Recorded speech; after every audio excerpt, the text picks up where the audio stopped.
नमस्कार, आप देख रहे हैं हल्ला बोल टीवी। मैं हूं सुशील कुमार सिंह। मुख्यमंत्री सम्राट चौधरी ने की लालू प्रसाद यादव से मुलाकात और उनसे लिया आशीर्वाद। राजद सुप्रीमो लालू प्रसाद यादव ने भी मुख्यमंत्री सम्राट चौधरी को आशीर्वाद देने में कोई कंजूसी नहीं की। यह मुलाकात कब हुई, लेकिन जब यह मुलाकात की खबर आई तो दिल्ली तक क्यों फोन घनघना रहे हैं? क्या है पूरा मामला, आइए जानते हैं हल्ला बोल टीवी के editor in chief Deepak Sharma से। सबसे बड़ा सवाल यही है कि यह मुलाकात कब हुई, और अब जब यह इस मुलाकात के बारे में खबर सामने आ रही है तो दिल्ली तक फोन क्यों घनघना रहे हैं? भारतीय जनता पार्टी में इतनी बेचैनी क्यों है?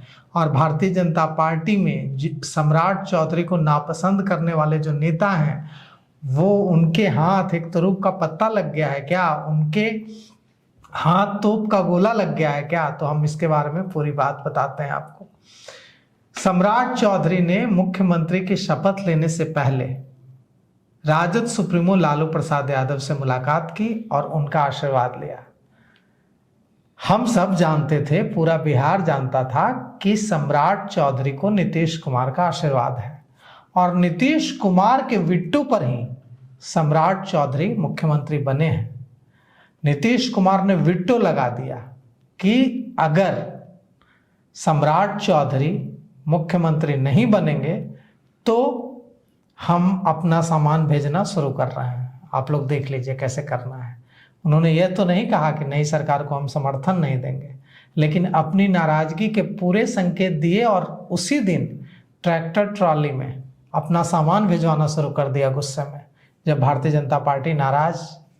जब उन्होंने भारतीय जनता पार्टी को यह संकेत देने की कोशिश की कि मैं नाराज हूं, तो संकेत देने का तरीका नीतीश कुमार हमेशा बोल कर नाराजगी नहीं जताते हैं। वे हमेशा बॉडी लैंग्वेज से या दूसरे तरीकों से नाराजगी जताते हैं। तो नाराजगी उन्होंने कैसे जताई थी कि अपना सामान भेजना उसी दिन शुरू कर दिया था।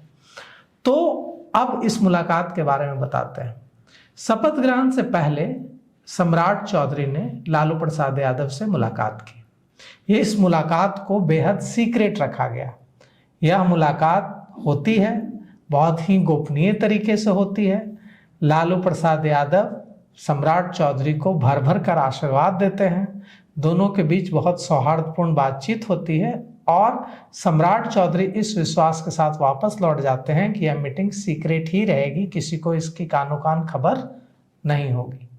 लालू प्रसाद यादव भी हर मुमकिन कोशिश करते हैं कि यह मीटिंग सीक्रेट रहे और यह मीटिंग सीक्रेट ही रहती है, लेकिन आज के ज़माने में कुछ भी सीक्रेट नहीं रह पाता है।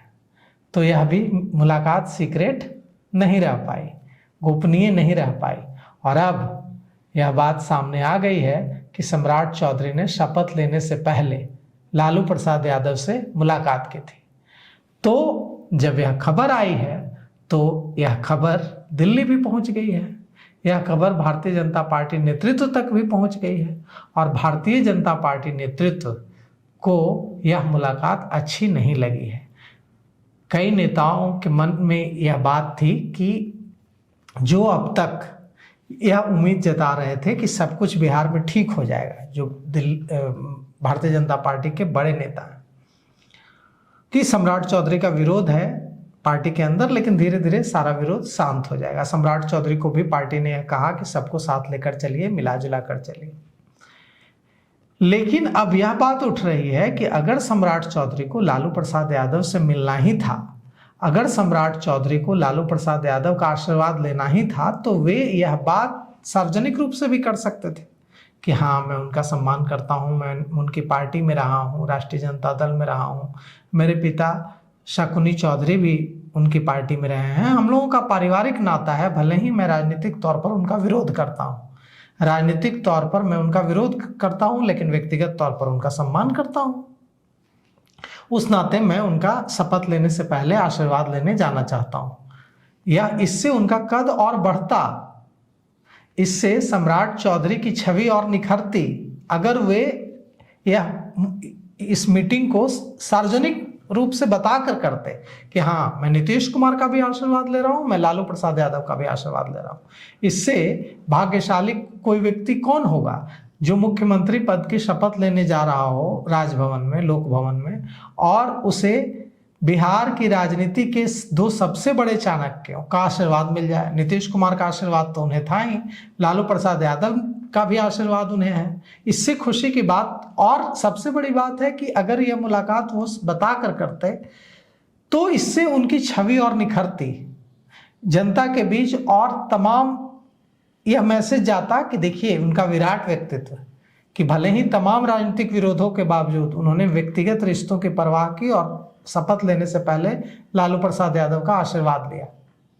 लेकिन जो भी वजह हो, उनके अंदर यह चिंता हो कि पता नहीं भारतीय जनता पार्टी नेतृत्व इसको किस रूप में लेगा, या उनको इस बात की चिंता हो कि उनके विरोधी जो लगातार कह रहे हैं कि वे भारतीय जनता पार्टी की जड़ों से उनका नाता नहीं है, वे राष्ट्रीय जनता दल में रहे, फिर जनता दल यूनाइटेड में रहे और तब बीजेपी में आए, तो क्या इस वजह से उन्होंने इस मीटिंग को सीक्रेट रखा?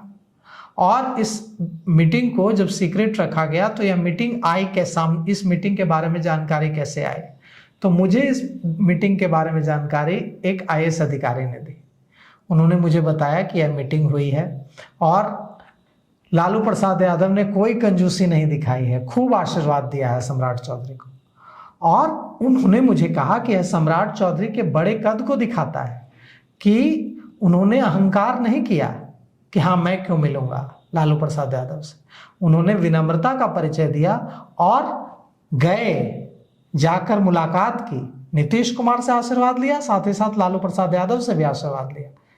यह एक बेहतरीन परंपरा की शुरुआत है। लालू प्रसाद यादव अब लगभग राजनीति से किनारे हो चुके हैं, वयोवृद्ध हो चुके हैं, राजनीति के पितामह हैं बिहार की राजनीति में।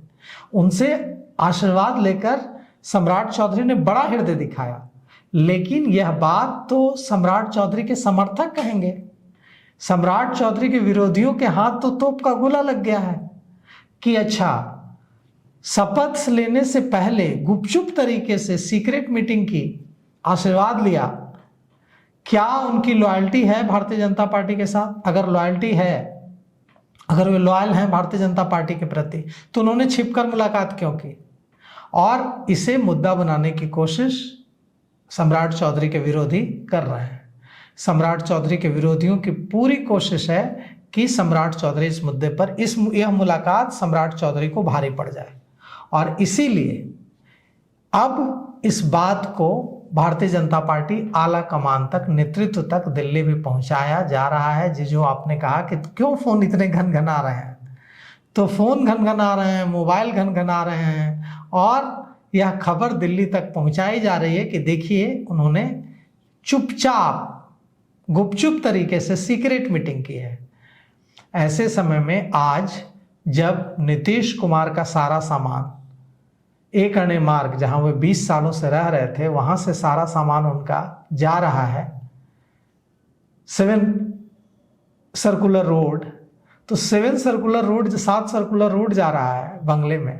वहां उनकी जो एक अणे मार्ग से उनकी किताबें, उनकी फाइल्स, उनके गमले, कुर्सियां, उनके बुक शेल्फ, सारे सामान ले जाए जा रहे हैं।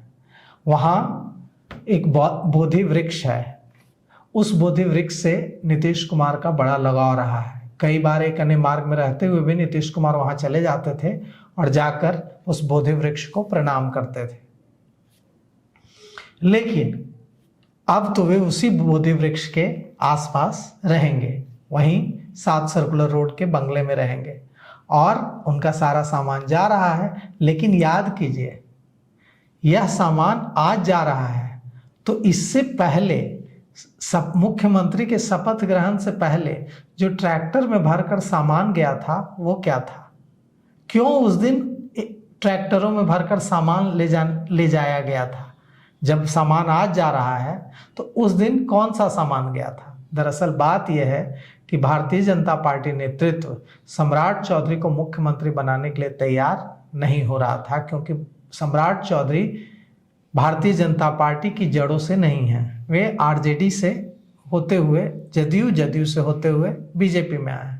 भारतीय जनता पार्टी के कैडर, भारतीय जनता पार्टी का संगठन इसका जबरदस्त विरोध कर रहा था कि क्या हमारे बीच प्रतिभावानों की कमी है जो हम अपने बीच के, अपने संगठन में पले बढ़े कार्यकर्ताओं को मौका न दें।